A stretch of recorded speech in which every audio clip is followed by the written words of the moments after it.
sors du travail, je rentre chez moi. Le premier truc qui me fait chier, je coupe la vidéo, je vous préviens tout de suite. Coucou mon amour. Allez.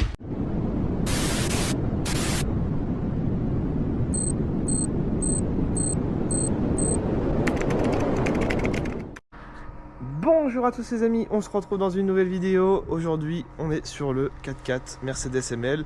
On va juste dans cette vidéo lui installer ses cales d'élargissement et les cales de Reos. Et surtout pour les cales de Reos, on n'a jamais fait ça. Donc on va voir ensemble comment que ça se passe. Donc pour ce faire, je fais venir mon ami Melvin qui va me filer un coup de main pour installer ça. Il est déjà en train de démonter les roues. Donc voici les cales de Reos qui m'ont coûté exactement 150 € je crois, à quelque chose près, sur un site américain. Donc c'est fourni avec les vis. On sait pas trop où ça se met exactement, donc on va découvrir ça ensemble. Par contre j'ai une taxe de douane de 40 €, donc voilà, ça fait des cales à 200 balles quoi à peu près. Ça ce sont des cales d'élargissement, donc il y a toutes les tailles, hein. Sur le Taxi 5 je vais vous montrer celles qu'on a fait sur mesure, elles font 8 cm 5, c'est énorme. Donc là on est sur des cales de 2, donc ça va être élargi de 2 de chaque côté. Donc en gros le 4x4 va être élargi de 4 cm au total, d'où les extensions d'ailes. Faut pas que ça dépasse de la carrosserie au contrôle technique. Même si pour le contrôle il y a le pare-buff, il y a les vitres teintées, il y a tout ça, c'est un détail. Donc voilà, ça m'a coûté exactement moins de 150 €. Donc c'est vraiment pas cher, elles sont de haute qualité, elles viennent de AliExpress comme d'habitude, couleur noire en plus. Elles sont fournies avec toutes les vis qui sont rallongées exprès justement. Donc voilà, on va installer ça. Donc ce sont des cales spécialement pour Mercedes ML avec le mode Anthrax. Il y a toutes sortes de cales sur AliExpress. On le met sur le pont, on démonte ça et c'est parti. Je vais vous montrer les cales du Taxi 5, elles sont monstrueuses. Voilà, on les avait fait sur mesure. Là c'est un peu abusé. Il y a même mon nom qui est gravé dessus. Dylan Gauthier, Taxi 5. 8 cm 5 et 8 cm à l'avant. Elles sont un petit peu plus petites à l'avant. Je voulais un petit côté un peu plus crapu pour l'arrière. Bon là on n'est pas sur les mêmes prix, hein. Là c'était 1000 € les 4 cales, c'est du sur mesure.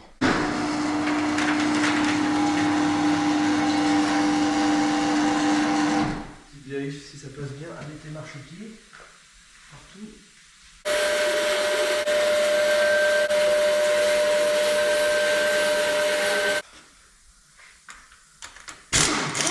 Donc pour l'avant c'est juste les cales d'élargissement, ça va être assez rapide. Et pour l'arrière il y aura plus de boulot. D'ailleurs je vais refaire ma pression de pneu aussi à l'avant après. Puis il manquera à lui mettre ses gros pneus à la fin, cross.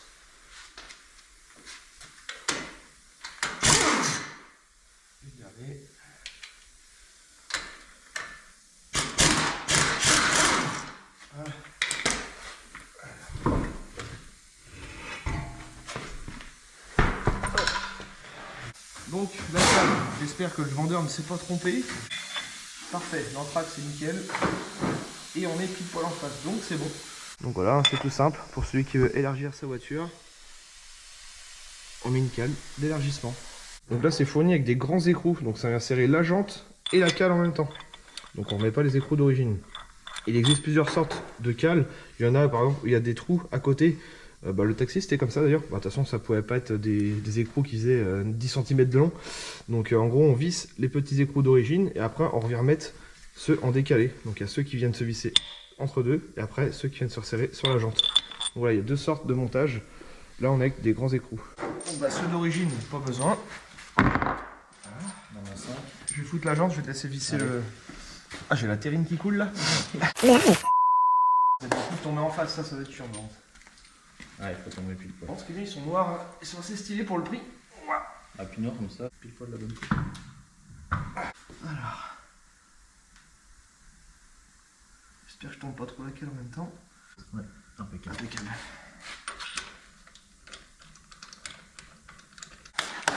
Bon il n'y a plus qu'à serrer.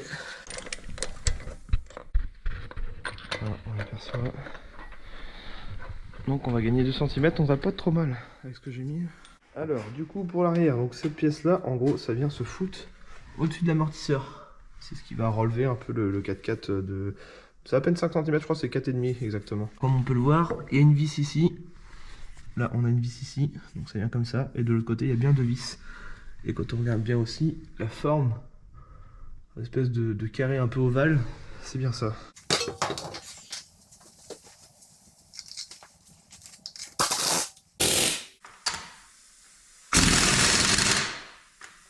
contre, j'ai plus d'écrou anti-vol avec ce genre de câble. Mais bon, c'est pas grave, personne va voler ce genre de jante.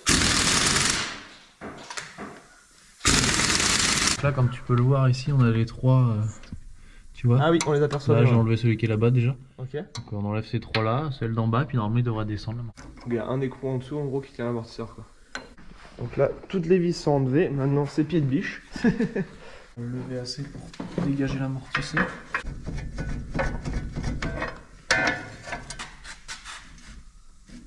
Puis là, le pont, c'est vrai qu'on l'a mis un peu en mode. On n'a pas le choix avec les pots d'échappement.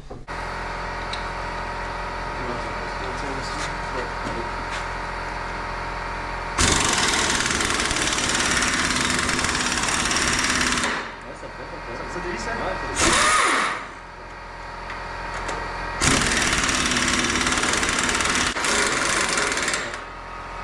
Je l'ai eu, on va enlever l'autre. Donc là, du coup, on a démonté les bras qui sont en dessous. Parce que c'est impossible pour le pied de biche. Il doit faut sortir les vis. Bah, tu sais quoi, il tient tout seul. Ah, mais j'ai mon tournevis qui est bloqué. Attends, je vais le relever. Vas-y. C'est bon. Bah, ça tient toujours. Pour l'instant, ça tient. Donc là, bah, on va. Voilà, tiens, regarde. Ok. Voilà. Là, c'est bon, là-haut. Donc là, il faut qu'on le sorte d'ici là. Toujours le. Ah oui, ok. Ici. Si je le tire. Et puis on va pouvoir le sortir complètement. Voilà. Et voilà. Impeccable ça. Bon, de le remettre avec la carte, ça va être quelque chose. Ah! Et pour le capteur ABS, parce que mon ML il a un souci. Je l'ai acheté 1007, c'est pas cher, alors que ça vaut 5-6 000. Parce qu'en fait, il se coupe au bout de quelques minutes. Tous les voyants s'allument et la boîte se met en défaut. À la valise, ça sort capteur de roue arrière. Du coup, apparemment, ça serait le capteur ABS qui est juste ici. Ça coûte 15 balles. Mon pote, il a eu la même chose sur sa CLA. Voilà, Mercedes, une CLA récente, et ben elle a le même souci qu'un vieux ML des années 2000. On va mettre les grandes vis qui sont fournies avec. Ouais, donc à voir la place de celle-là. Ça doit. Ouais, je pense qu'elles doivent s'enlever. Attends, marteau. L'outil préféré. Attends, on va regarder en dessous d'abord.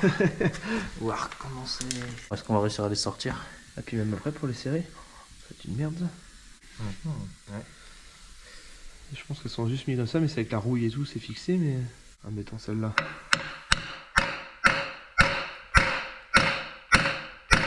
Je sais pas. Ah, Et là, il a bougé. lui il est déclipsé, c'est bon. Bon, 1 sur 3. Alors déjà, est-ce qu'on peut l'enlever elle? Ça, elle va sortir, ça va être une vraie merde. Ouais. On peut pas enlever les vis. Ce qui va se passer, on va desserrer sur le dessus pour pouvoir l'écarter un peu. Et par précaution, on va voir, on a un kit exprès pour accrocher l'amortisseur. En gros, ça vient se pincer en haut et en bas. Donc déjà, on le desserre un petit peu, on voit ce que ça donne. Sinon, on va se servir de ça en plus. Donc là, on a desserré le dessus au maximum. Faut pas faire plus, sinon ça va voler. On se sert des petites pinces pour serrer au maximum l'amortisseur. Ce kit-là, il est bien, il vaut une quarantaine d'euros à Carter Cash. Ce qui a servi pour changer les combinés filetés de l'Audi A4 B7.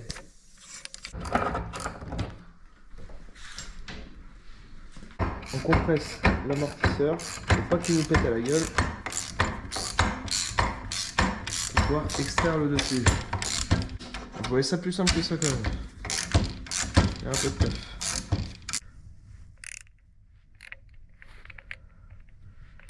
Attention. Oh putain.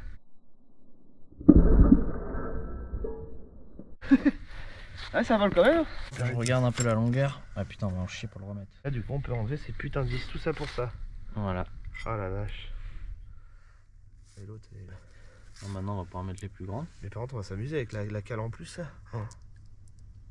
Bon, bon, Bah, on va être obligé, à mon avis, on va être obligé de détendre le ressort pour le reprendre plus loin, le resserrer plus. Ouais.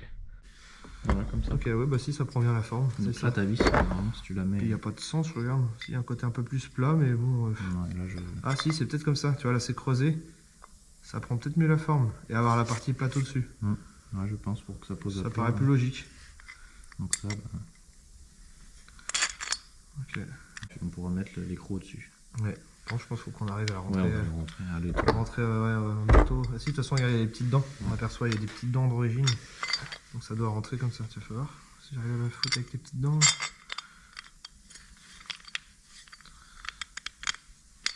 bah, ça va être au marteau ça.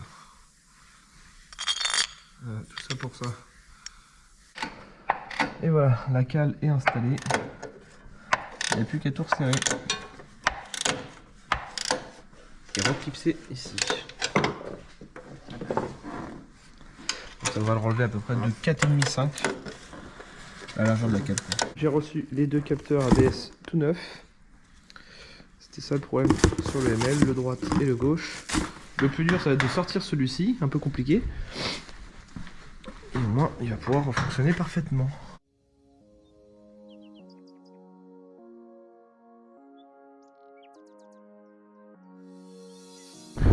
La différence avec les cales, bon là il fait nuit, on voit pas grand chose, mais là on a 11 cm de haut entre le pneu et à l'arrière on a 24 cm de haut. Je sais pas si vous vous rendez compte, mais c'est monstrueux. Le truc là c'est un monster truck, il manque plus que des grosses roues. Il faut aussi le relever de l'avant parce que sinon c'est pas beau. Lumineux installé et connecté avec le petit taxi sorti devant. Il va me falloir un escabeau pour grimper dedans.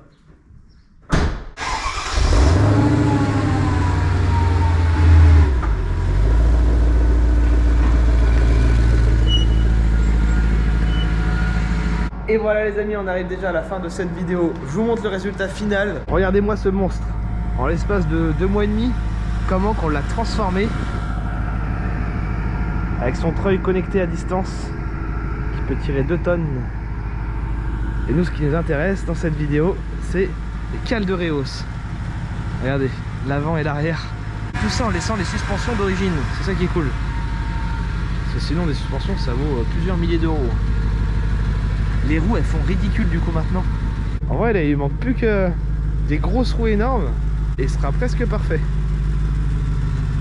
Bon, il y a encore plein de modifs à faire, mais à voir. Et je me tâte même peut-être à le vendre. J'ai un abonné qui m'a proposé une somme intéressante. Je me dis, j'ai envie d'acheter un Hummer H2.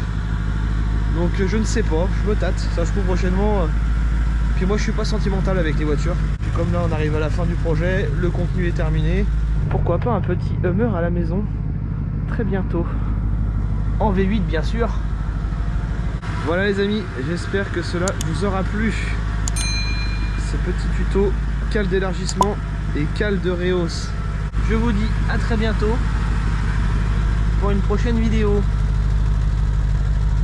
Allez bye.